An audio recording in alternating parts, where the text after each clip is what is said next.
magician, the lover in you. Every single day, we are called to walk in our purpose. Answer the call. Lay down your burden and anything that holds you back and take your rightful place. The battle is everywhere. It's right in your face. Let's go.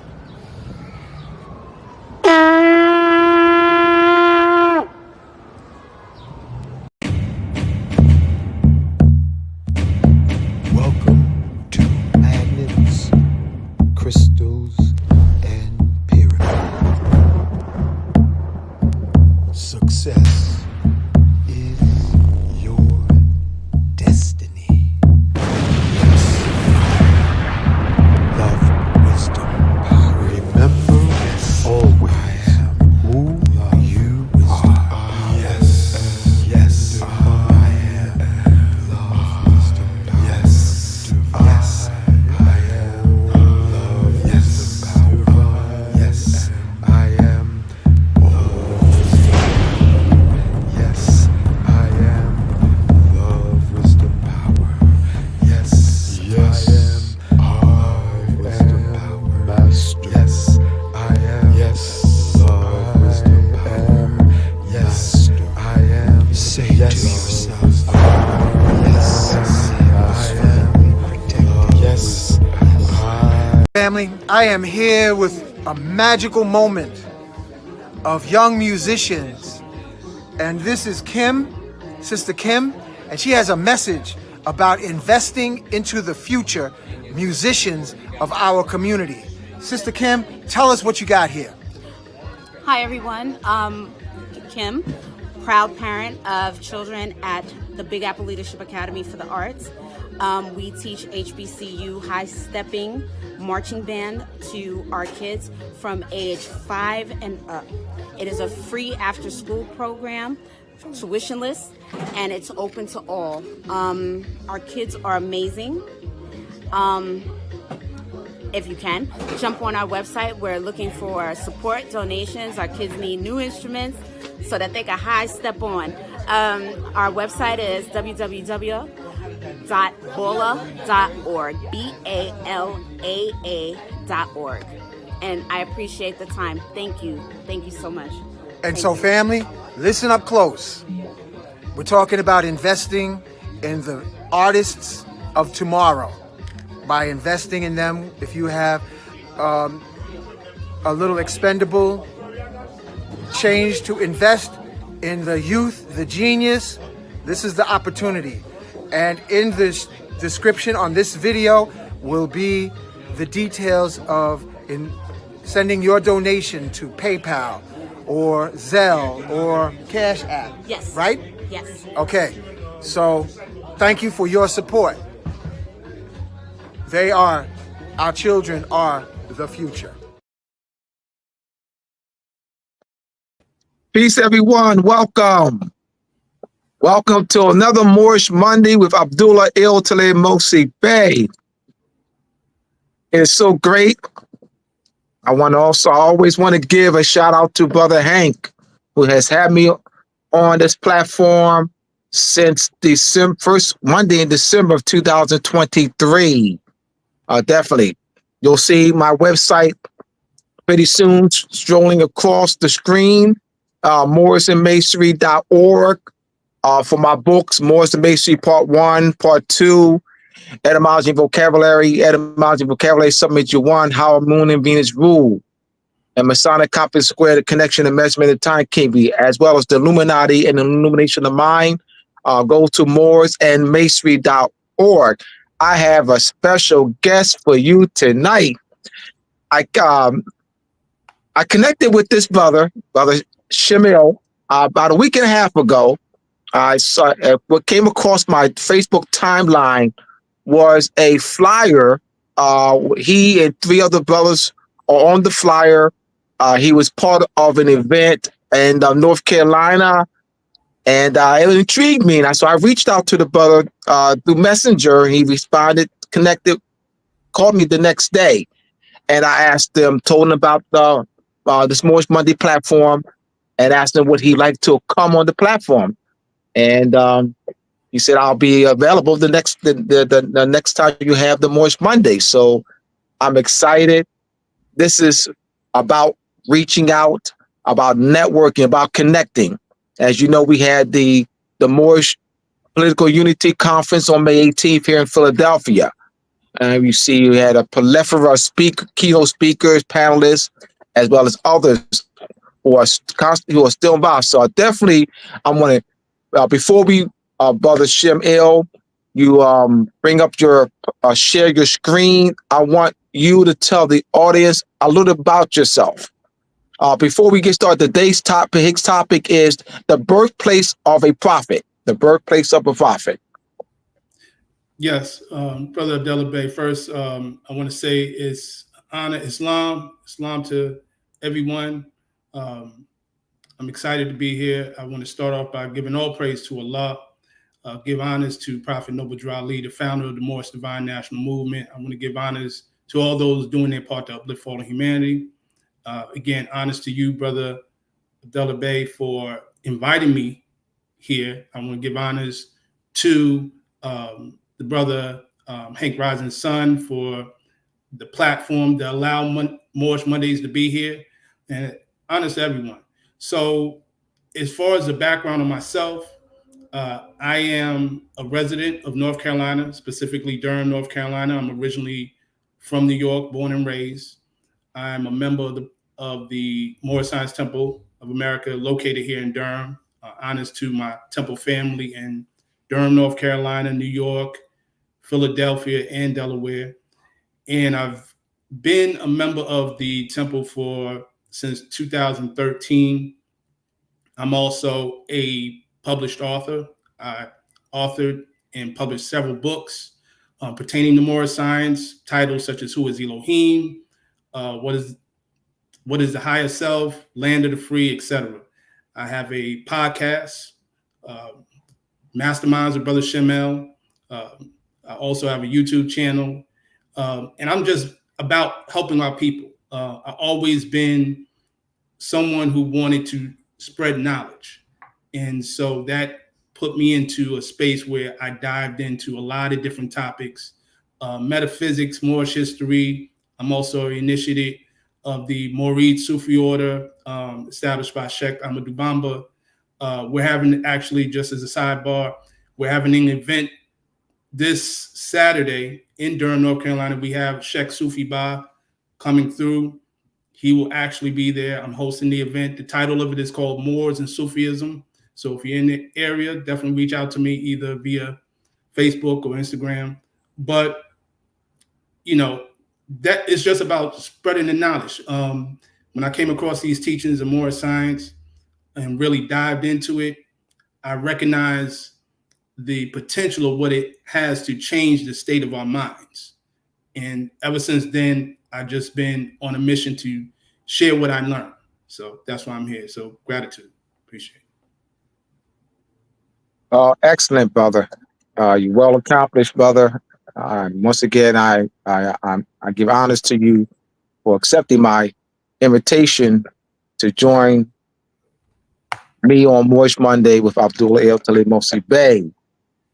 All right, so we're going to delve right into the topic, birthplace of a prophet. All right, you want to, when you're ready to share your screen, you ready now, Brother Shem? Yeah. Yes. All right. Go ahead and do that. Let's see here. One moment. All right, so as he's preparing to share his screen and giving us this wonderful presentation. All right, here we have it. So, Brother Shem Il, you have the floor, and I'll be asking you a few questions as you go along. So you have the floor, brother. Thank you, brother. Appreciate that. Okay. So I'll start from the beginning. All right. So, birthplace of a prophet, Noble Drew Ali, North Carolina, in the Moors.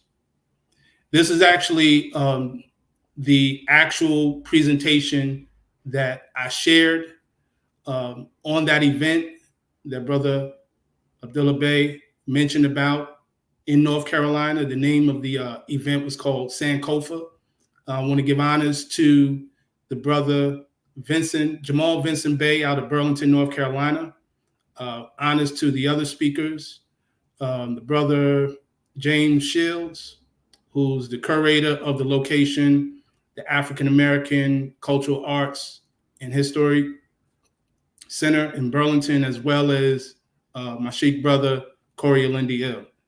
So, Noble Drew Ali, most of us are already familiar with this man, referred to as Prophet Noble Drew Ali, born in the state of North Carolina, 1886, passed form in 1929.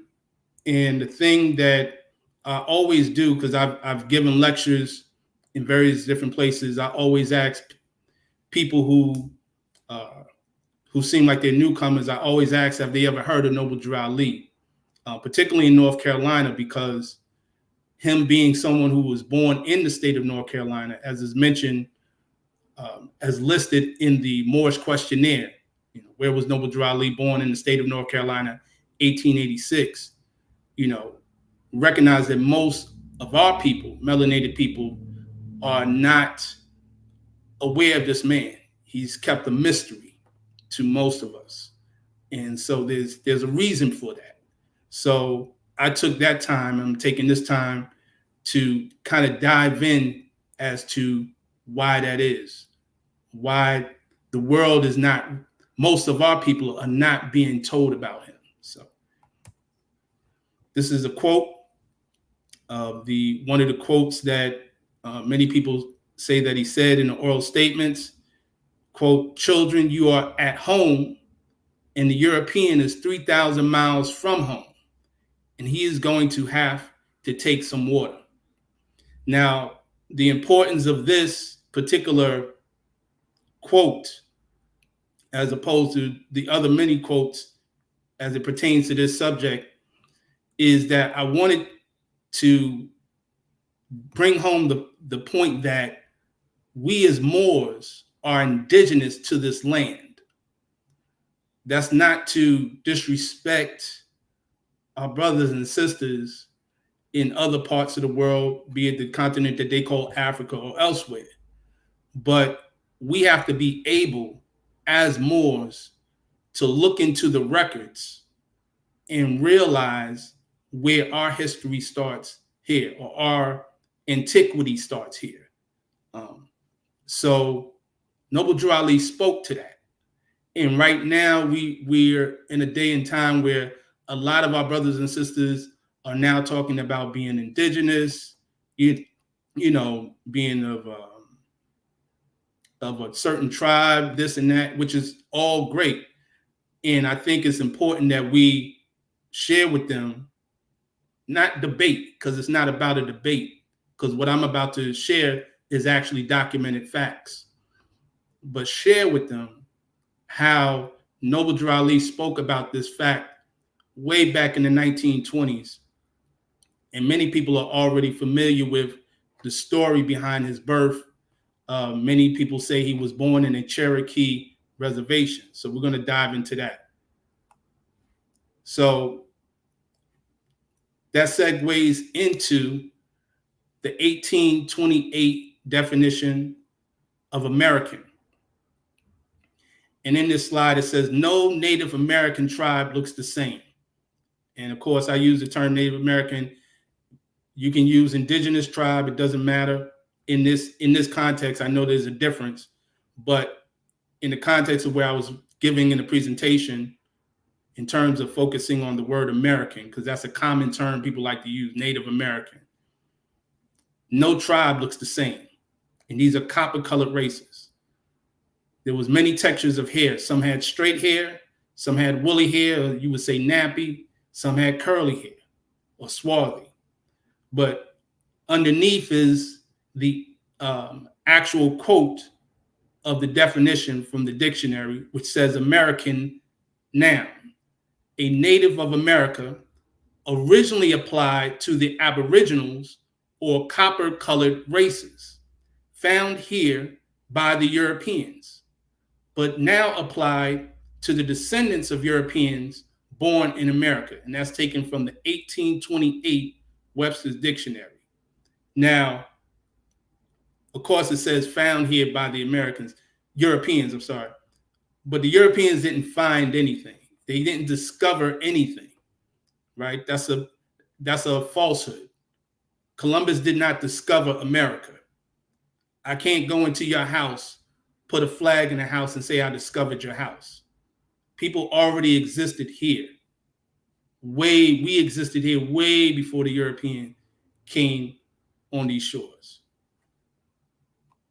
And diving into the very term copper colored, right?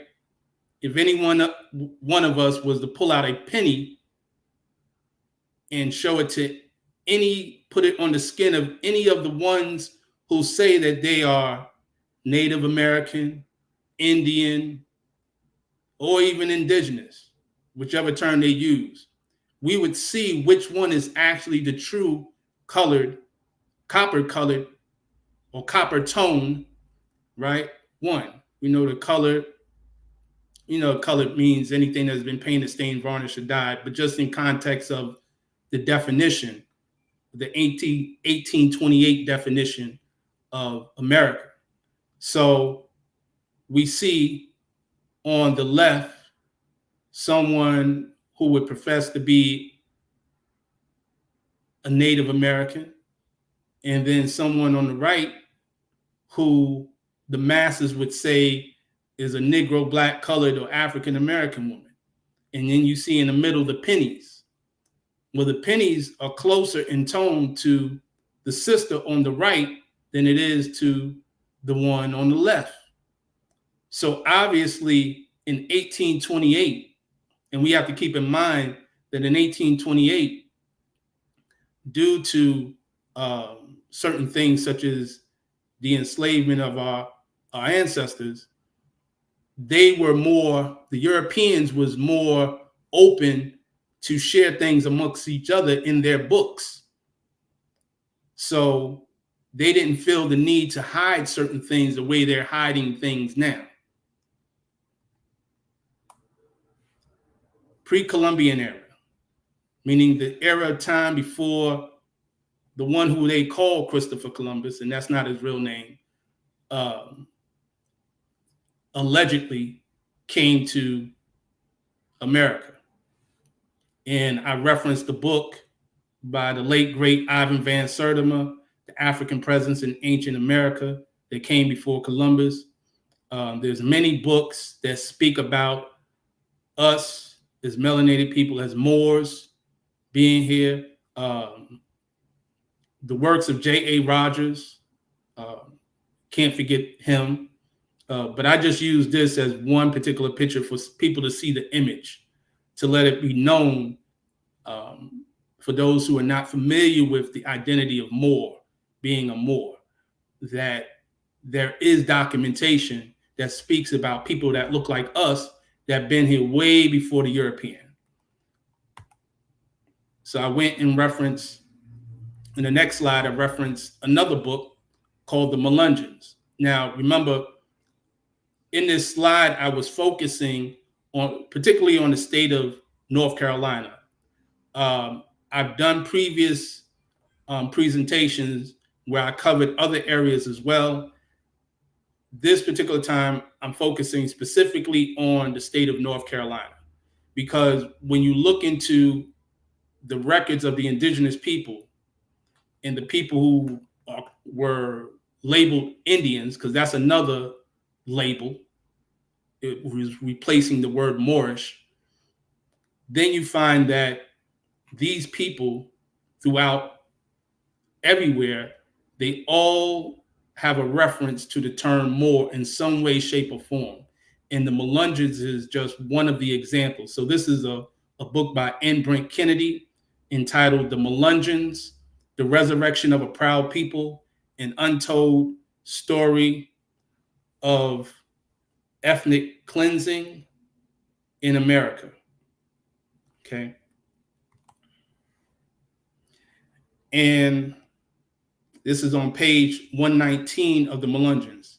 And with this one, I was going into the aspect specifically of what would be called the names, the last names, because a lot of times you can trace your family tree and who you really are connected to through the last names. One of the biggest tricks that they tried to use on us was to give us the impression that everyone who had certain last names, those last names were slave names given by slave owners. And that's not true.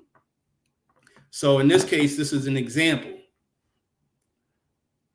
It says consisting primarily of Collinses, Gibsons, and Mullinses were undoubtedly members of the Powhatan, Pamunkey, Moorish population of Central America. Now, keep in mind, this is dealing with the Melungeons. The Melungeons lived in not only North Carolina, but Virginia and Tennessee. And there was a record of there's mention of them living in other states as well, but they're heavily populated in North Carolina. But here it clearly says that these Melungeons, and there's a whole list of names. These are not the only surnames that are tied to the Melungeons, but that these were members of the Powhatan, Pamunkey, and Moorish population. So again, it tells you right there, they're Moors. Now, this here is from an 1889 Atlantic Constitution article. So this is an article from a newspaper called the Atlanta Constitution in 1889. And it is entitled The Melungeons. Now, in this is pretty much a letter to the editor. And I'll read some of it just to give a context of it. It says, Meridian, Mississippi, the Melungeons, Meridian, Mississippi, March 11th, Editor's Constitution. Near a month ago, an article appeared in the Constitution called Melungeons, right? I'm not going to read all of it, but it goes on to say in the next paragraph, his name Melungeon is a local designation for this small, peculiar race. Their own claim to be Portuguese is more generally known. Their origin site, or their original site, is on the Petey River in South and North Carolina. And then it goes on further down to say, and I know it's kind of it may be hard for you to read, but I'll go ahead and read it. It says, these once was a Sully River rover, which was sold for distribution mostly of Moors, with a sprinkling of Arabs and Negroes, were turned ashore free. Okay. Their complexion and religion prevented immediate absorption by the white race and cast off white women at a time when many of these last were sold by immigrant ships for their passage money. So I want to take that back. So it's talking about basically the narrative of what they say how the Melungeons came to be. So it's saying that there was a story about Moors coming here through the Saley River, right? It said, so distribution of proceeds, I'm take that back. So it says here, consisting mostly of Moors. The crew that came through consisted mostly of Moors, right? And it had a sprinkling of Arabs and Negroes. So those of us who know the importance about the term Moor, contrast to the term Negro. We know that Negro is a mark. A Negro was a term that was used to denote a slave, right? And I didn't mention here, I didn't show the slide, but many of us are aware of the Negro Law of South Carolina, 1790, which gives the definition of a Negro. And in it, it states that the Negro is defined as the enslaved African. And then it goes on to say that is not to be confused, I'm paraphrasing, with the free inhabitants of Africa, such as Moors, right, and Egyptians.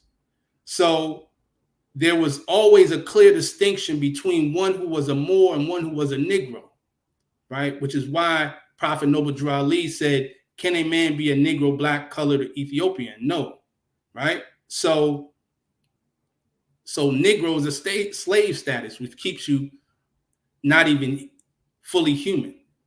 But I want to go towards the bottom of the particular article, where I'll read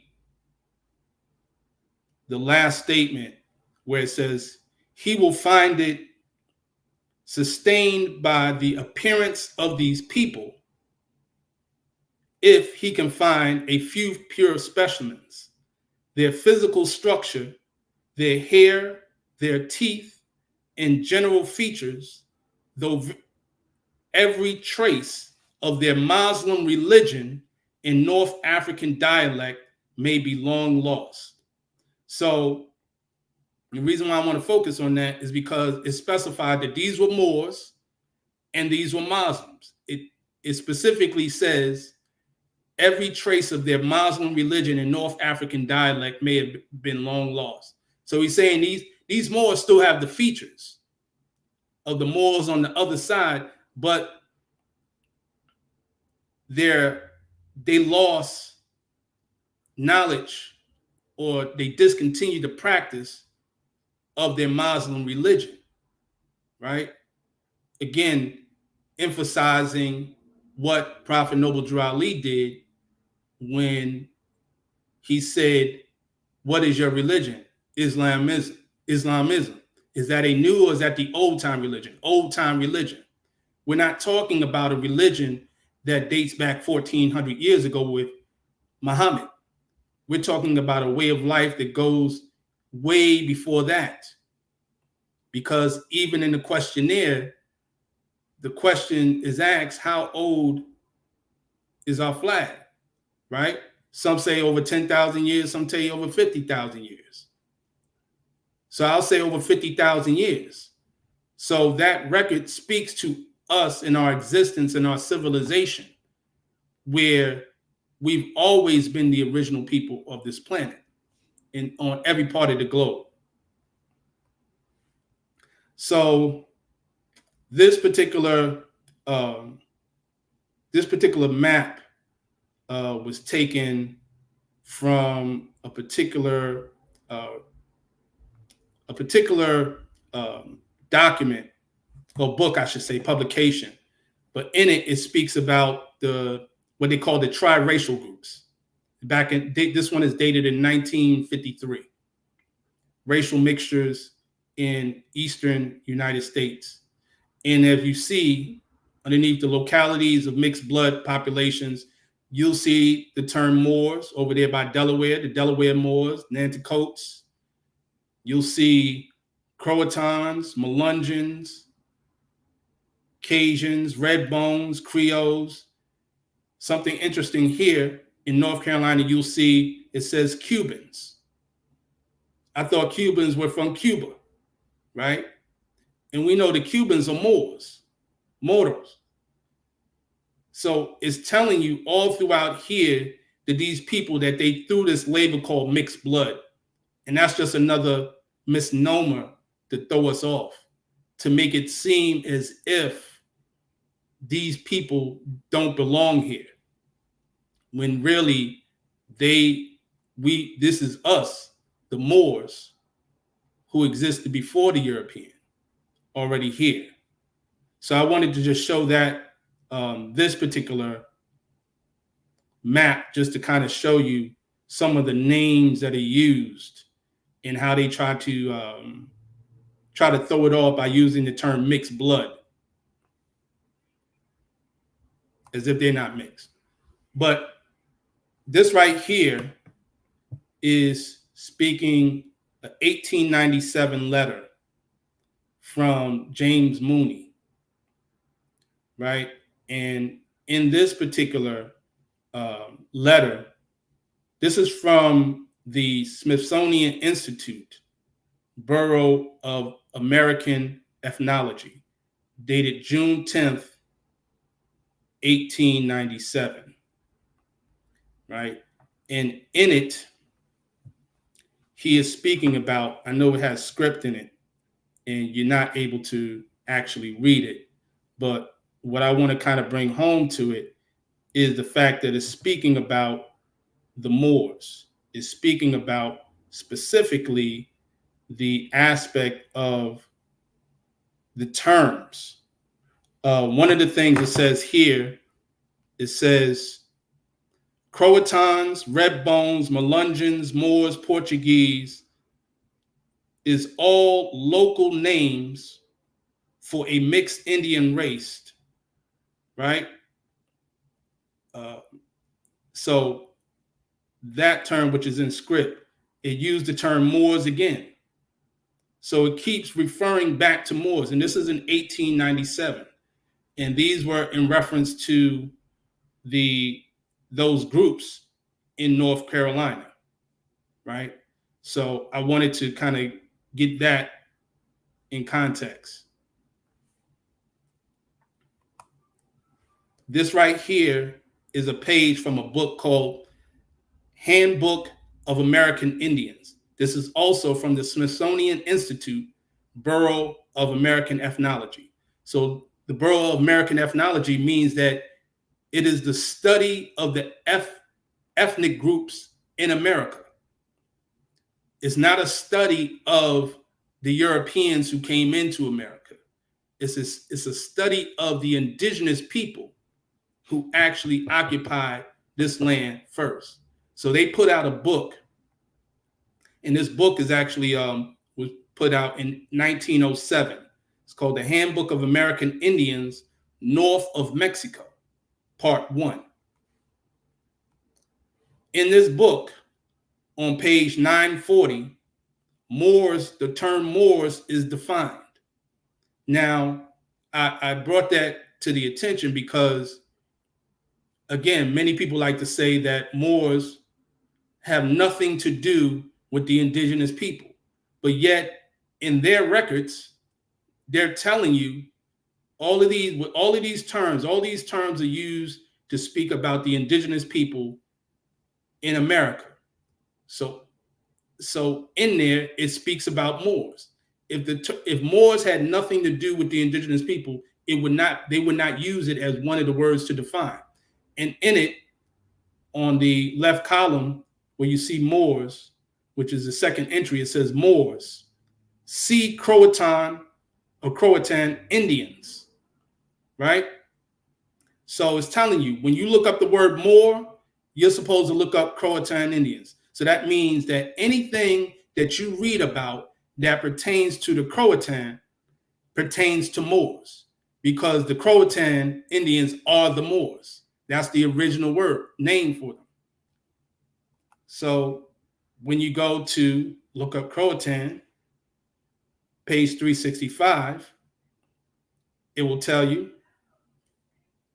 that's on the left column, second entry, Croatan Indians. The legal designation in North Carolina for a people evidently of mixed Indian and white blood found in various eastern sections of the state, but chiefly in Robeson County. Now, a lot of people who live in North Carolina are aware of the indigenous people in Robeson County. I'm going to get into that as well. And numbering approximately 5,000, right? It goes on to say that they were classed with the Negroes, but they refuse to accept such classification or to attend the Negro schools or churches, right? Claiming to be descendants of the early native tribes, right? So it's telling you that these Croatans who were Moors refused to be identified as Negro, even though they were being classified as Negro by the European, so-called white man. This is a picture of a Croatan man from Sampson County named Jonathan Goodman, right? Again, dismissing the spell. Hey, Shim, go back. I saw on the left side. Mm-hmm. Go back. Go to the previous screen. Yes. At the bottom on the last paragraph. Oh, the last paragraph. Yes. Yeah, you see. I see more. Yeah, go. Yeah, last paragraph on the right. Oh, yeah. Second column. Yeah. Last paragraph. Absolutely. Thank you, brother. I'll read that. Yeah, you see. I see more. Yeah, you see right in the middle of the paragraph. You see more. All right. So yeah, I just. Absolutely. Bring that. I'll go ahead and read that. Yeah. Yes. Across the whole South Carolina are found a people evidently of similar origin, designated red bones, in people so-called Melungeons. I'm sorry, I'll say in East Tennessee are found the so-called Melungeons, right? Meaning mixed, French, meaning mixed people, right? And then it says the Croatans proper. And then it has here, and in Delaware are found the Moors. So again, in relationship to the Croatans, this was a overall term that covered groups of people such as the Redbones, Melungeons, as well as the Moors. So the Moors, the same Moors, it says here in Delaware, right, are the same people that are the Redbones of South Carolina, the Melungeons of Tennessee and North Carolina, and the Croatans in the eastern part of Carolina. So yeah, absolutely. So it says all of these are local designations for peoples of mixed race. And that's what and then again, that's going back to that map that I was putting out there, that they was trying to throw what they call a triracial isolate, right? So they're implying that it's composed of three races: the Negro, the so-called white, and the so-called Indian. When really, when you trace it back, it was the Moors who were already here. And yes, there was amalgamation, but the Moors were the ones who were indigenous here. And that term keeps coming back. Every time you go back and look, you find the word Moor. It doesn't matter where you look. You're going to find our history here, and the myth that Moors were just people in Northwest Africa who went into Spain and conquered Spain. No, that's not true. Prophet Noble Drew Ali said that the Moroccan Empire expanded from what is called the North and Southwest shores of Africa, across the Atlantic, into North, Central, and South America. So there was Moors all over. We were all over. Different names were used, but when you trace it back, you will still find the word Moor. So thank you, brother, for pointing that out. And here we have the picture of the Croatan. And remember, every time you see Croatan, just as we just pointed out, think Moor. So this is a Moor, Croatan from Sampson County. There are those who say that Prophet Noble Drew Ali was born in Sampson County. So this is an image of one, Jonathan Goodman. And he's a dark-skinned, melanated man, elder, so he has the white hair. But you can clearly see that he's not the image, the phenotype that they try to push of an Indian, right? But then they try to throw off and say he's mixed. Well, if he's mixed, how is he that dark? You get what I'm saying? So again, a lot of the myths that they pushing out here to throw off the fact that we were always here. Now, I went into this slide based on something I recently discovered because I wanted to point out an error in history, a mistelling of American history or so-called Black history, right? These are actual politicians in North Carolina in the 1800s, right? So on the left, you have a man named John S. Leary. Some people in North Carolina may have heard of him. He is considered to be the first so-called Black lawyer in Raleigh, Fayetteville, and in the country, in the states, the towns of Raleigh, Fayetteville, and Charlotte. So he was a lawyer in all of those particular places, and he was considered to be the first so-called Negro, or so-called Black, or so-called African-American lawyer. They actually have this day an association, John S. Leary Association of Black Attorneys in Charlotte. So they attribute him to being a Black man, a so-called Black man. So I just wanted to set that tone. To the right is Hiram Rhodes Revels. For those who may not know who he is the first congressman, so-called Black congressman, according to their words. He is the first so-called African-American, Black, Negro, colored congressman ever in the United States. Now, we know that's false, but according to their records, that's what they say, right? So the reason why this is important is he was a senator in the state of Mississippi, but he was born in Fayetteville, the same town that John S. Leary was born. They were both born in Fayetteville. So they're born and raised in Fayetteville, and then he later moved on to Hiram Revels moved on to Mississippi, where he became the senator during the Reconstruction period. And for those who are unfamiliar with the Reconstruction period, according to their story, the Reconstruction period is the period of time after slavery was supposedly abolished, where they started putting melanated people in positions of power and office, right? So that takes us to the next slide. This is a political cartoon.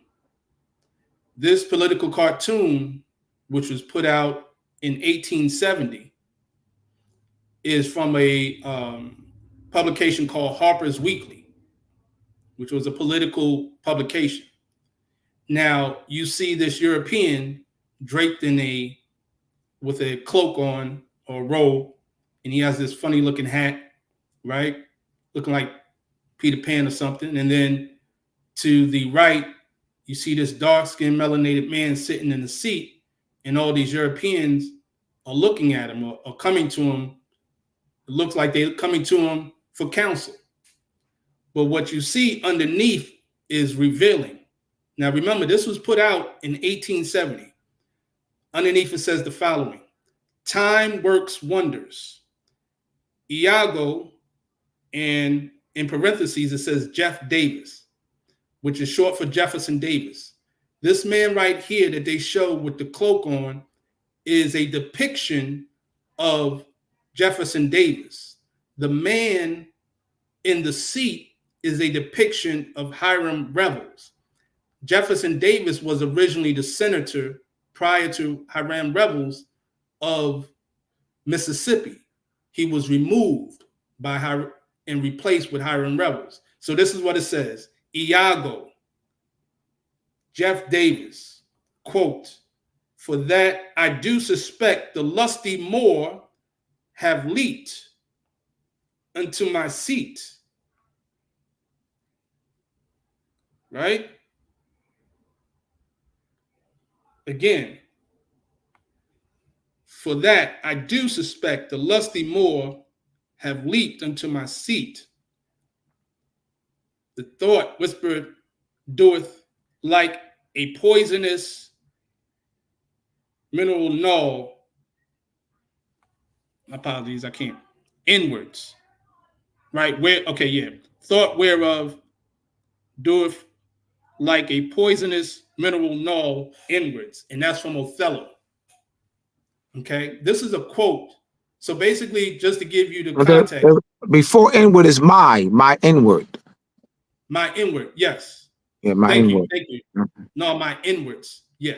So it basically is saying that is giving the quote from Othello, which is a Shakespearean play about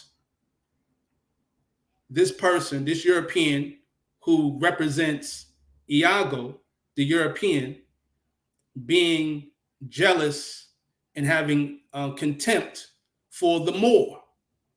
And here, Hiram Revels represents Othello the Moor, right?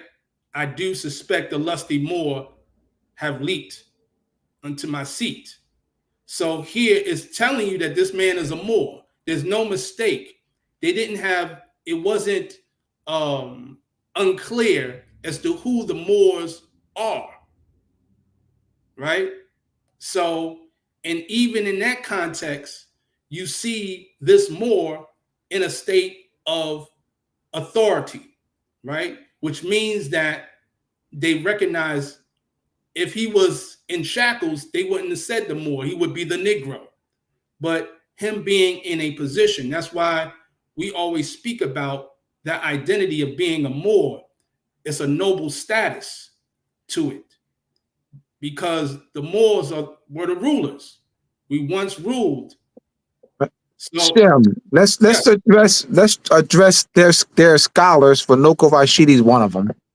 Yes. Who make the claim, that the Moor means black, and you have scholars, and there'll be others will say, well, Moor is the same as saying black. So what I'll do, we'll say, all right, we'll give them that. We'll give them that. No problem. Mm-hmm. All right. So why don't they could still say Moor today? All right. So if Moor is like saying black, and it's clear with evidence like this that Moor was predominantly used, why Moor is no longer used then? Why? All right, why is black used now? Why not Moor? Why Moor still? Why Moor is not why Moor no longer is used? So if Moor refers to complexion, I get you that. I give you that. Mm-hmm. Well, why did they stop using Moor? Why did they stop using Moor and start using black? So you got millions of people today, millions, say black all day long. Nobody is saying Moor. These millions of people are not saying Moor. They don't say, I saw a Moor down the street. what did it look like? What did it look like? White or Moor? You don't hear that.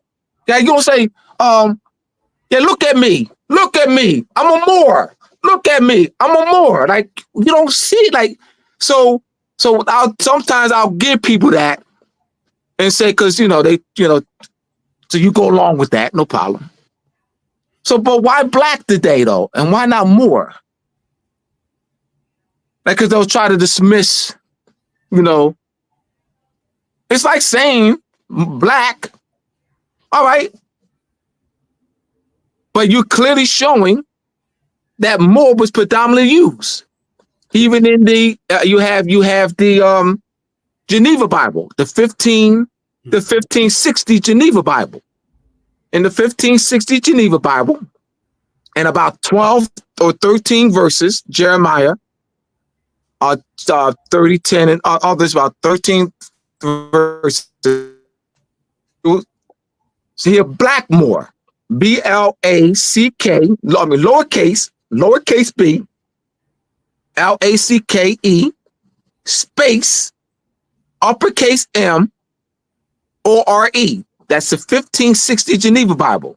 Then you have the 1599 Geneva Bible, either 1590 or 1599 Geneva Bible, black or more, using about 13, same verses, 13, 15 verses, black more, lowercase b, L-A-C-K, space, uppercase M, O-O-R. In the 1611 King James Version, same verses, you have Ethiopian. Mhm. Yep. And you look at, well, why is black in the 1560 and 1599 Geneva Bible, Blackmore, why is black spelled lowercase with a lowercase b and Moorish spelled with uppercase M? Like, why is that? So, so there's a preponderance of evidence. But of course, you got these Moors who are these scholars and pushing black, and they're making finance. They don't care about our people. No. They don't care about our people. It's about, finance for them. It's about the status. It's about the position they hold. It's about the position they hold pushing the black thing. You know what I mean? They're famous for that.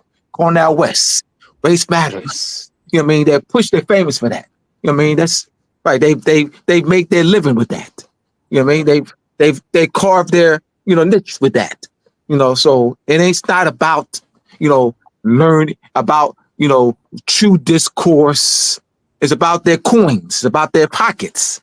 You know what I mean? They look at, well, if I agree with Shamil and really, sit down and listen to Shamil, and I start saying that we're Moors, I no longer have my followers now. Mhm. I lose my followers that I've been teaching black for 30 years. I built up my followers. I got, 50,000, subscribers, 100,000 subscribers. I lose them because then I got to really learn about nationality and Mhm. I lose my followers. It's not about they care about the people.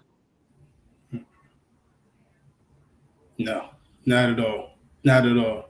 Like you said, that Black Lives Matter. That's European, European, European, a European funded,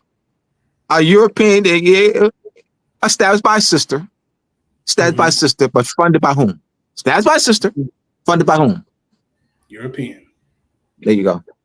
Soros. Yep. Yeah. They know that this totally dismantles their whole operation, which keeps our people suppressed and keeping us in a dead status, civiliter mortuus, and so this we're bringing the light to this. It should literally bringing the light to this. So I want to go ahead. I'm going to go to the next one. Now, this is something that I wanted to also share. Remember, we went back and showed and proved that the term Croatan and Moors, right? And then we said, well, they saying that these people were black, right? And Moor means black, all of this. Well, this image right here, this page is taken from a book entitled The Croatans of Sampson County. Their origin and racial status, a plea for separate schools. But in here, it has a quote. It gives a quote from a passage from another book entitled "Lost Colony of Roanoke," right? So, which is written by Dr. Stephen Beeks. It was written in 1891. So, I'm going to read the quote. It says here, Mr. John S. Leary, that's the person who we showed earlier, a prominent politician of Raleigh and professor of law in Shaw University, that's a so-called HBCU down here in Raleigh, North Carolina, was a member of the tribe.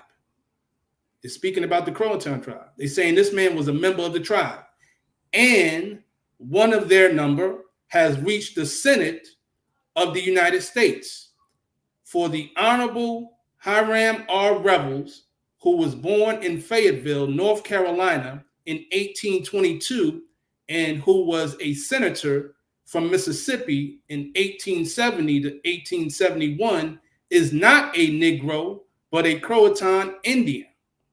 So again, telling you, they're not Negroes. That all these terms, so not only did we describe it as Brother Abdullah Bey mentioned, this term Moor is always applied to us. You constantly see this, though they don't want to use it now, but also that these Moors are heirs to this land, right?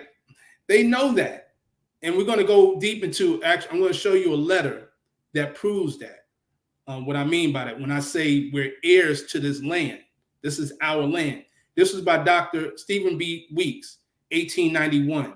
Now, to prove how this conclusion was made, John S. Leary himself wrote Dr. Weeks from Fayetteville, North Carolina on July 22nd, 1891.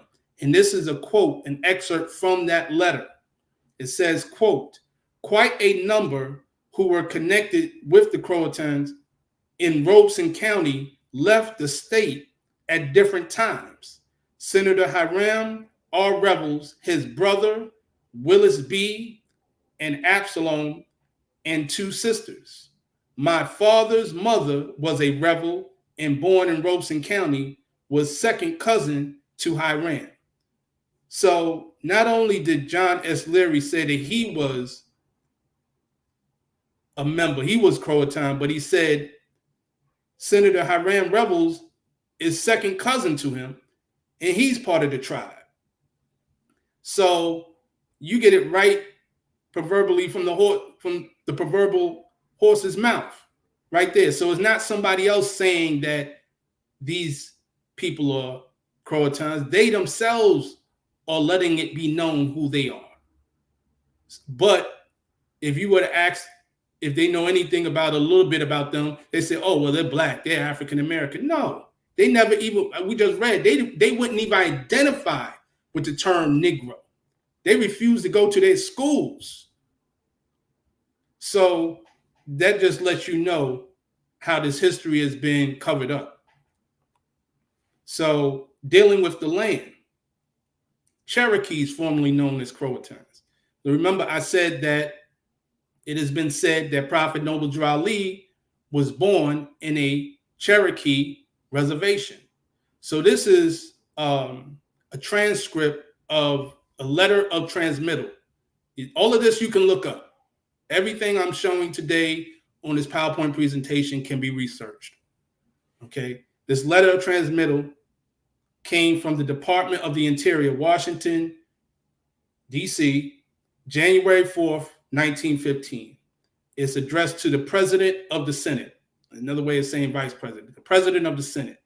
Sir, Senate Resolution 410, dated June 30th, 1914, reads as follows: that the Secretary of the Interior be, and he hereby is, directed to cause an investigation to be made of the condition and tribal rights of the Indians of Robeson and adjoining counties of North Carolina, recently declared by the legislature of North Carolina to be Cherokees and formerly known as Croatans, right? So now it's saying that they're now known as Cherokees, but they were formerly known as Croatans. And then we went into the record earlier, said the Croatans was a local designation and that they're really Moors. So they did several name changes, even before the Negro, black, and color. It goes on to say, okay, Cherokees and formerly known as Croatans, and report to Congress what tribal rights, if any, they have with any band or tribe, whether they are entitled to or have received any lands, or whether they are any monies due them, their present condition, their educational facilities, and such other facts as would enable Congress to determine whether the government would be warranted in making suitable provision for their support in education, right? And I'm just stopping there. So it clearly says in this letter, they're looking at it, it's already been declared by the legislature in the state who these people were. And they just doing an investigation to see what are they entitled to, because they know that they are the heirs to this land. And if the government is warranted to make provisions for support of that. But you're not told this. We was never told this. And it says, respectfully, Franklin K. Lane. That's the picture of this person right here. He's Secretary of the Interior. But they never told you and me about this. So this is a picture of another indigenous person, indigenous tribe, member of an indigenous tribe, the Catawba tribe. His name is Benjamin Harris. Sound like a name of a brother to me, Ben Harris. And you can see he was an actual chief, and that's his headdress. He's part of the Catawba tribe of North Carolina. Show a picture of Melungeon family, just to show the contrast. You have people have dark skin. Some had straight hair. This is one Melungeon family. And this is another Melungeon family.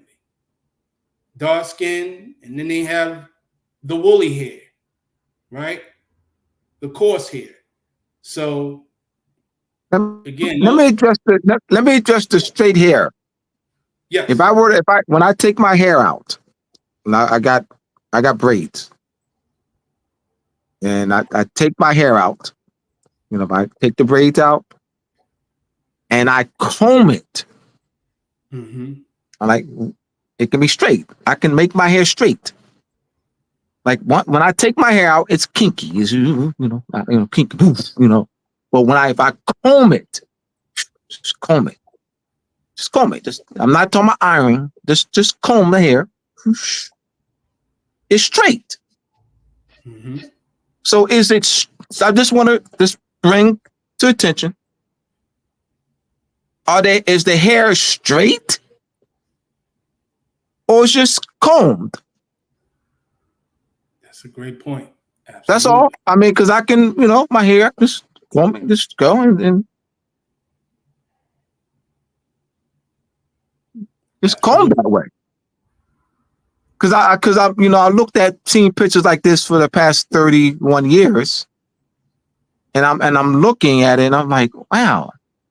Because I like my aunt, one of my aunts, and she has long hair, and she just combs it out. It'd be like like it was straight. But I was like, wow. So just something to think about, y'all. That's all. Absolutely. Something to think about. Absolutely. I'm glad you mentioned that, because I have family here in North Carolina, particularly, and in South Carolina. A lot of the elders, they have long hair. My grandfather, his hair always slicked back. He didn't put nothing in his hair. It just laid a certain way when he brushed it. Like you said, brushing it, combing it. Even when we brush, we get waves. You catch what I'm saying? We can set our hair to get the 360 waves in our head just through that. But that doesn't mean that we're mixed with the European, So absolutely. And a lot of people will try to throw that at you. Oh, well, they don't have the Negroid features. They don't. That's another trick that's used. Yeah, another trick that they use on us. I'm glad you mentioned that. But clearly, this is. Look at that. That's what I'm talking about. Yep, absolutely. And so I want to show this picture. This is a picture of a woman, Ayasta. She was a Cherokee storyteller.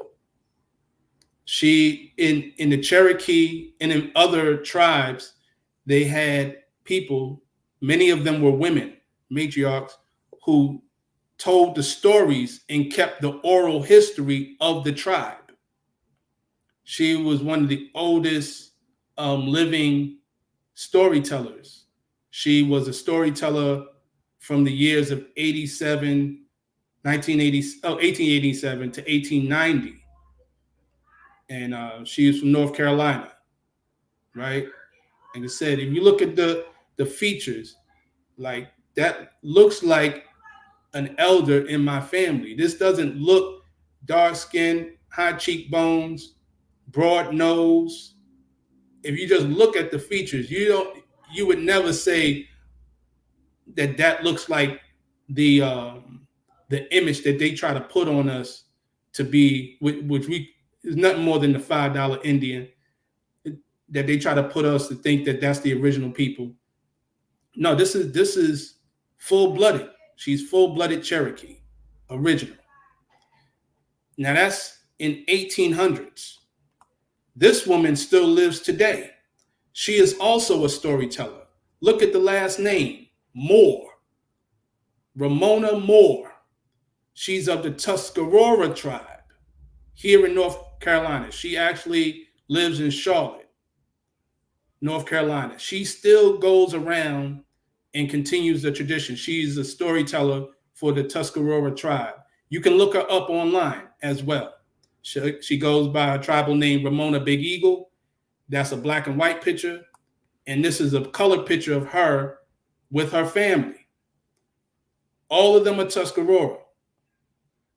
Last name Moore, Moore. And clearly, they're us. This is who we are. So I wanted to show those pictures to people so they can't ignore it. They can't deny who we are. And just a sidebar, being born and raised in New York, I lived in Long Island, specifically Nassau County, and you have the Shinnecock. Those who are familiar with the Shinnecock, they have their powwow every year, and you go up there, and this is how they look. They have dark, melanated, rich, copper tone hue, right? This is us. So, they can't fool us anymore. They try to, but, the truth is out. And speaking of Moore, I also wanted to mention about Moore County, Moore. Now, Moore, a lot of the old English literature, they spelt Moore with the E on the end. And I know Brother Abdullah Bey can speak to that. Sometimes it was spelled M-O-R-E or M-O-O-R-E in the older English writings. But this is Moore County, right? The narrative that they give, the false history they give about this particular county, they claim that this was named after a Confederate general whose last name was Moore, some European. But the problem is he's never been to this county and he's not from North Carolina. So it doesn't make sense that Moore County would be named after a man who had no connection with that land. So, and even when you look at it, and I wanted to make sure I focus on the townships, township number 1, just look at it. The name of it is Carthage. That's the name, and this is the headquarters. This is the center or the capital of the county. The county capital is called Carthage. The one to the left is called Ben Salam, right? Ben meaning son, Hebrew, right? And Selam meaning peace, son of peace. So, and some people may be familiar with the Ben Ishmael tribe out there in Indiana, right? These townships are connected to us. Thus, there's a reason why it's called Moor. So I just wanted to show that. I was showing that to the people as well. Charlotte of Mecklenburg, Queen Charlotte. Most of us already know who she is. You know, some of us may have seen the Netflix show about her, right? And the controversy behind that. But this is an original painting, not the latter-day painting. This is the original painting of Queen Charlotte in 1761. And there's scholars who have already said that her lineage ties back to a Moorish prince, a Moorish ruler, right? You clearly see the features. That's a sister. There's no doubt about it. The Lumbee people. That's another indigenous people in North Carolina, right? In Robeson County. They predominantly are in Robeson County. I know a couple of brothers who are Lumbee, and they look like us. You see the shade of them; those are dark-skinned brothers. If someone would just to pass through this picture, they could easily say, "Oh, those are Negroes students." This is at UNC, by the way, UNC College. This picture was taken. Okay, but they're not Negro; they're Lumbee. Battle of Hayes Pond in 1958. The Battle of Hayes Pond is significant in North Carolina because this is the time or the event where the KKK went onto Lumbee land and the Lumbee drove them out. You see the brother with the long shotgun, and they drove out the KKK when they tried to do a rally on Lumbee land. And then this is actually an article from Time Magazine, an original article from Time Magazine where it spoke about it. It said just to read the top of it, it says fewer than 100 Klansmen, only one of them hooded, came suddenly about 350 Indians, most of them from the fiercely prideful Lumbee tribe, some of them armed, swarmed down on the rally. After one Indian sharpshooter shot out a light bulb near the Klan's microphone, the raiders panicked.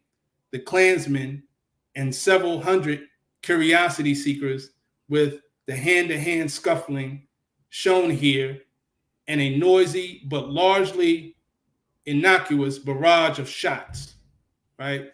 So the Lumbee came out there deep. It wasn't having it. Right? So again, just showing you the spirit of us, the various indigenous tribes of us here in North Carolina. This is the Chowanok tribe. All of these are Chowanok people, right? Again, various hues, and they all are the same tribe. Clearly, you see the sisters here, see the brothers in the back, and it says here, Chowanok, this is a historical marker. It says Chowanok, principal village of the Chowanok Indians, led in 1580s by Menatonan, was 3 miles east, largest Algonquin group in North Carolina at English contact. That means that out of all the groups of the Algonquin, this was the largest group. So the Algonquin, again, they'll try to make you think that the Algonquins were not Moors. They were Moors. They were us. And clearly it says here, this one particular tribe was the largest Algonquin group. And I'm going to prove to you even furthermore that Algonquin, that we knew that we were Algonquin. Many of us knew, those of us who were of that tribe already knew it. This is a picture of Parker D. Robson. Remember, I spoke about Reconstruction period, and they put so-called Negroes in office. He was another one. He fought for the the Union during the Civil War, and he also took on a political position during the Reconstruction period. He's Chowanok. They'll try to say he's a Negro. He's Chowanok. Chowanoak. I'm sorry. Chowanoak. Now, this is an actual marker that I see often. This is in Durham when I go downtown or near downtown. The Algonquin Tennis Club. It says in his historical marker, it says established in 1922 by African Americans, hosted many American Tennis Association tournaments. Durham Committee on Negro Affairs organized here or originated here in 1935.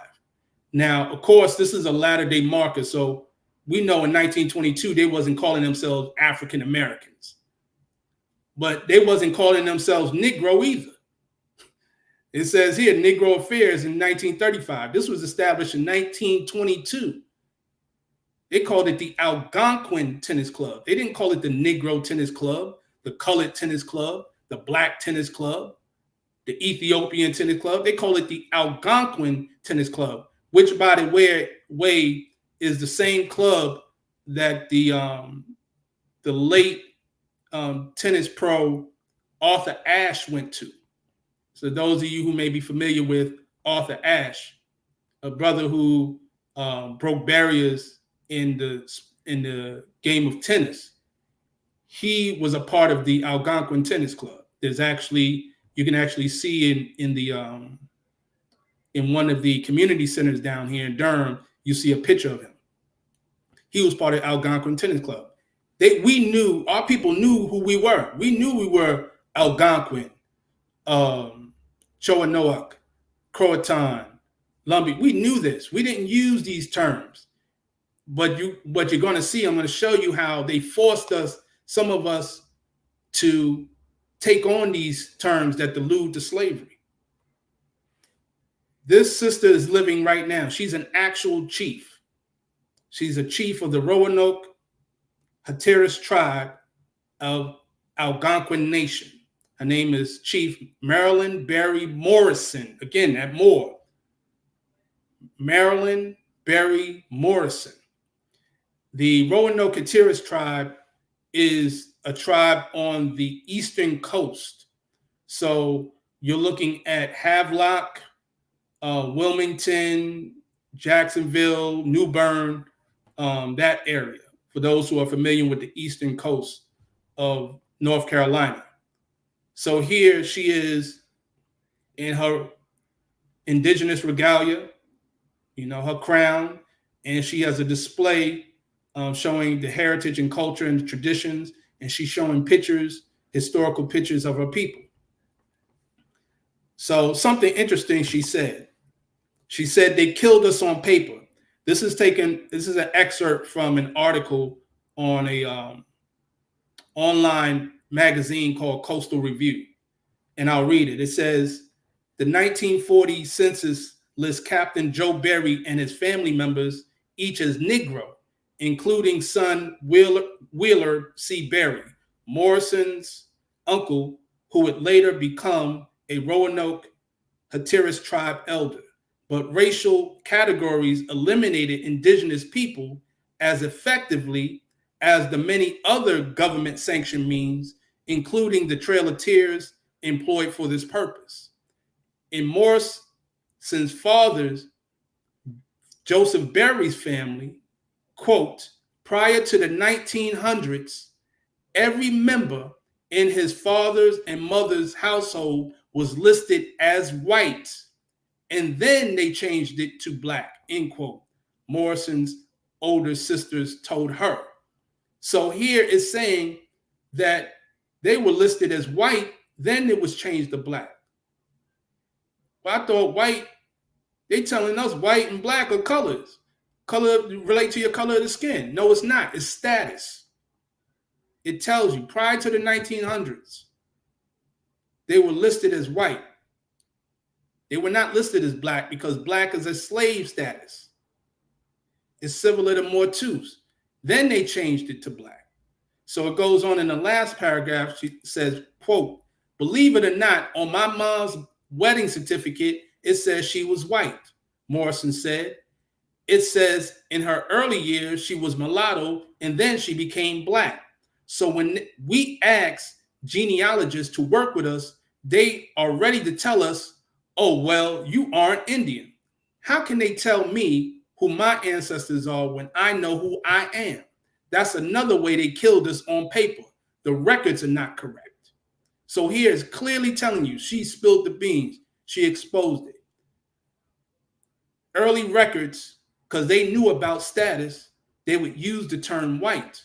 They refused to call themselves Negro and black color. If they had to choose, right? Not that they saw themselves to be like the European, like the Caucasian, but they knew that they were dealing with status. They knew that. So it's like, no, we ain't going with Negro. That's a slave. We ain't going with black. That's a slave. Not colored. I got to choose. Okay, I'm going to pick white. Right? So they switched the records on us and killed us on paper. It's interesting that she used the term they killed us because the word black, according to science, means death. It's civil de mortu, civilly dead, dead in the eyes of the law. So this is the last slide. I'm going to conclude.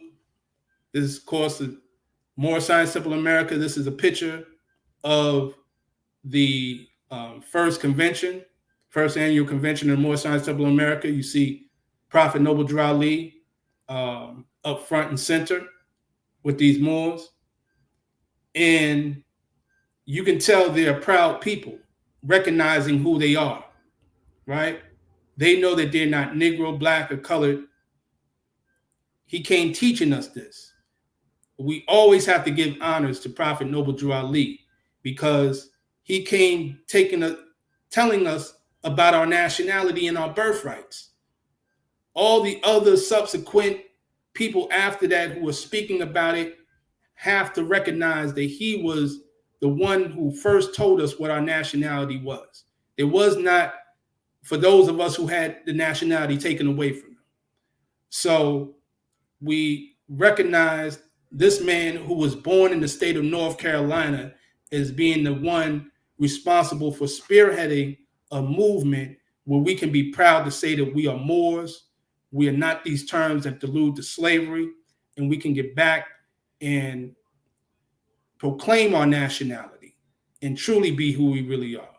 So that's the end of my slide, and I'm going to stop sharing. And I, again, thank you. Thank you, Brother Abdullah Bey, for allowing me to share. Man, that was excellent. Excellent. Hey, can we take some questions? Or are you able to see the questions, Brother Shem? Yeah, I'm looking at the comments. I believe I. All right, just read some of the comments. Let me see. Fair Use says they claim Catawba was first known historic tribe, one recorded 1516 per Spanish records. I see that's one of the last ones. Mistress Forgiveness says a silk press, a pressing comb, talking about the hair. Yeah. Mm-hmm. Yeah. I'm trying to see if any questions are here.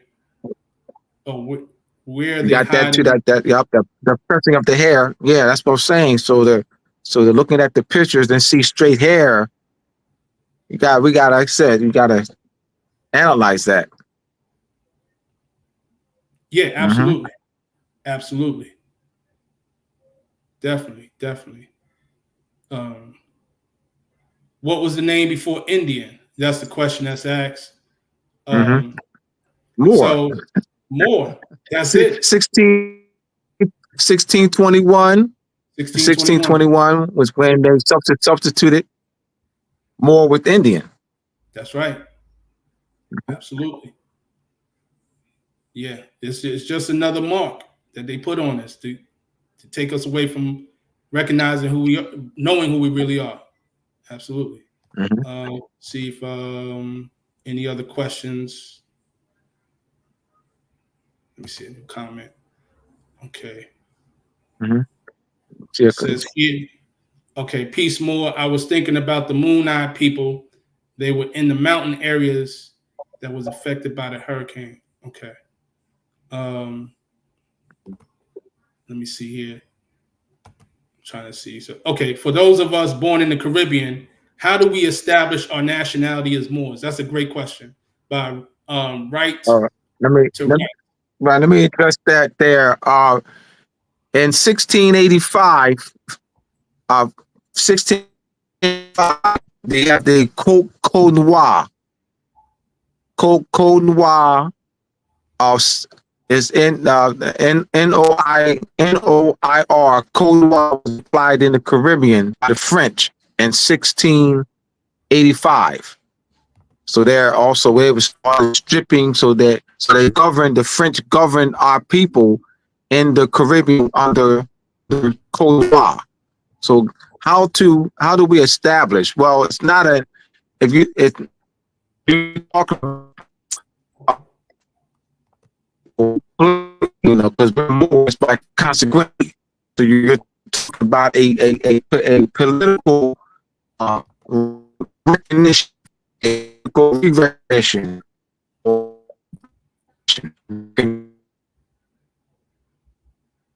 Okay, I believe Brother Abdullah Bey, he dropped off. Okay. Give me one more. Oh, he's coming back. All right, back. Yeah, back. So we're looking at the recovery in international law. You have the law of war and the law of peace. And under the law of war, you have what is known as the loss of sovereignty. And under the war, to reverse that, the loss of sovereignty, under international law, the law of peace, you have recalled the recovery law. So that's the political process. So they already know, more. There's no legal process that makes us a Moor. So we're about recovering our sovereignty, so that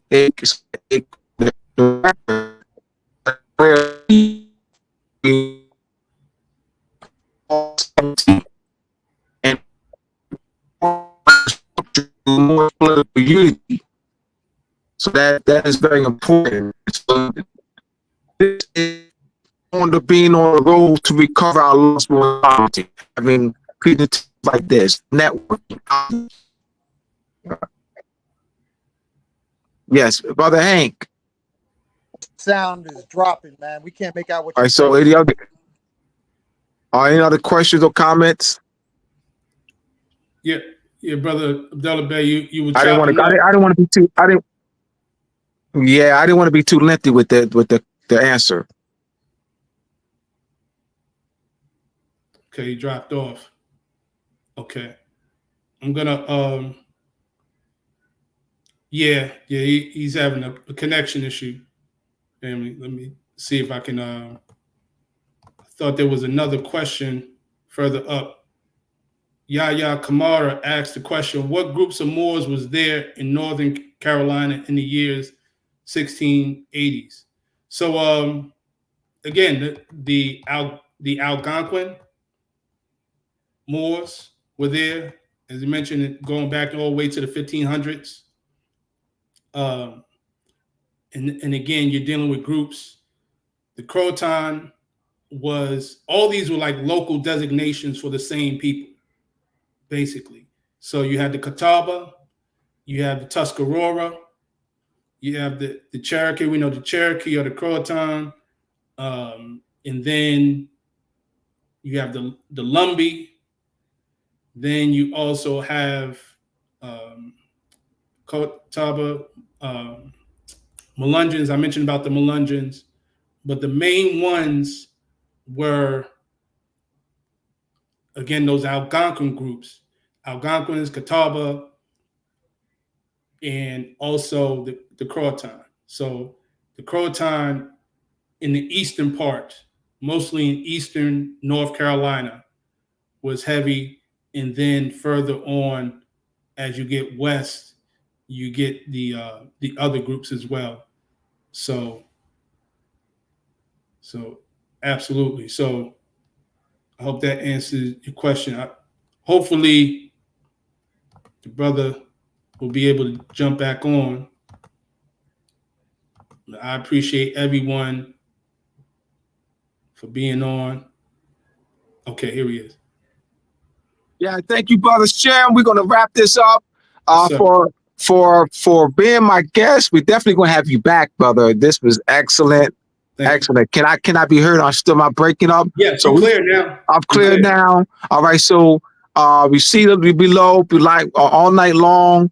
Throughout the presentation, mooresandmasonry.org, my website.